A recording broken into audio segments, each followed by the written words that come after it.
Welcome to New Hampshire's Business. I'm Fred Coker. When we talk about workforce shortages in New Hampshire, we don't often talk about youth employment, but we're going to in the next few minutes. And let me show you what youth employment consists of. This is national. Retail 42%, accommodation and food services 32%, and arts and recreation entertainment 6%. Now, in New Hampshire, there are violations of youth employment. Between January 2016 and April 2018, 226 companies and organizations with 7,781 violations for working more hours than the laws allow. Now, violators, fast food businesses the most, resorts, retailers, construction firms, manufacturers, even municipalities and schools. With me to talk about this is the New Hampshire Deputy Labor Commissioner, Rudy Ogden. Welcome. Thank you. Nice to have you here. Nice to be here. Violations of youth employment over the past few years, is it because a lot of these businesses don't know what the laws are, or is there some other reason? Certainly there's instances in which employers may be unaware of the restrictions that are put in place under these laws. Generally, though, what we see as the issue is that it's a matter of the employer not having sufficient safeguards in place or controls in place.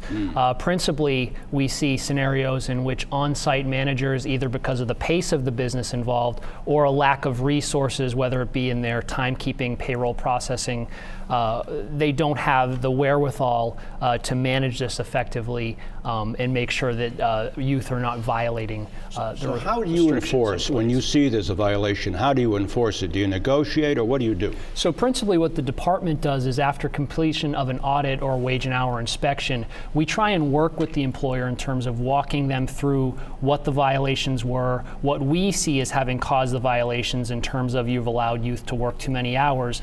We have a frank dialogue with the employer, which we attempt to educate them on the law, and so that they come away with a concrete conception of what compliance is. We do remediate penalties. Typically, if there's an inspection and there are violations, there will be an assessment of penalties. We try and work with employers so that those penalties are manageable, but at the same time, we try and have a penalty in place which promotes compliance going forward. Now let's put up two examples of some of these youth laws, and the first one is New Hampshire Youth Employment Law for 16 to 17-year-olds. If not enrolled in school, no more than 10 hours, they can work no more than 10 hours a day or 48 hours a week at manual or mechanical labor. Now, in comparison, here's the other law, New Hampshire Youth Employment Law, again, the same age group, if enrolled in school, no more than 6 consecutive days or 30 hours a week. Now, that's the current law, as you know, Rudy. Now, the legislature just changed one of those. What did they do?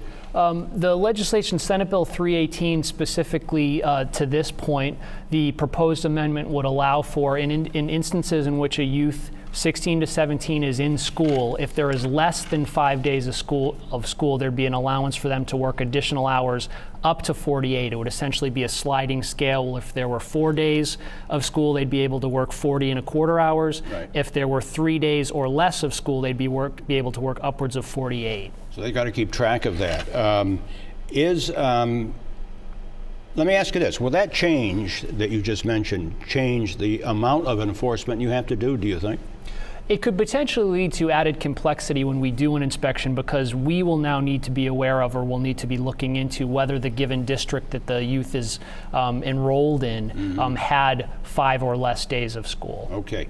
Now, how should a business construct youth employment? And I know we had a guest on here about a month ago from a hospitality business up north, and he said, we can't find immigrant labor, we can't find enough adult labor, so we're going to hire young people and we're going to call them internships.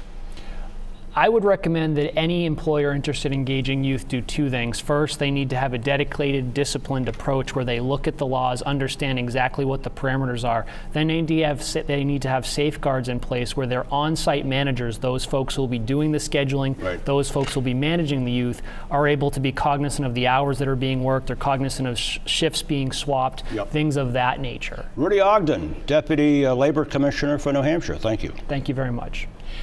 And if you want to listen to that again, especially if you have youth in your employment, you can go to WMUR.com, click on menu at the top left-hand corner, then click on local news, and then scroll down to New Hampshire's Business.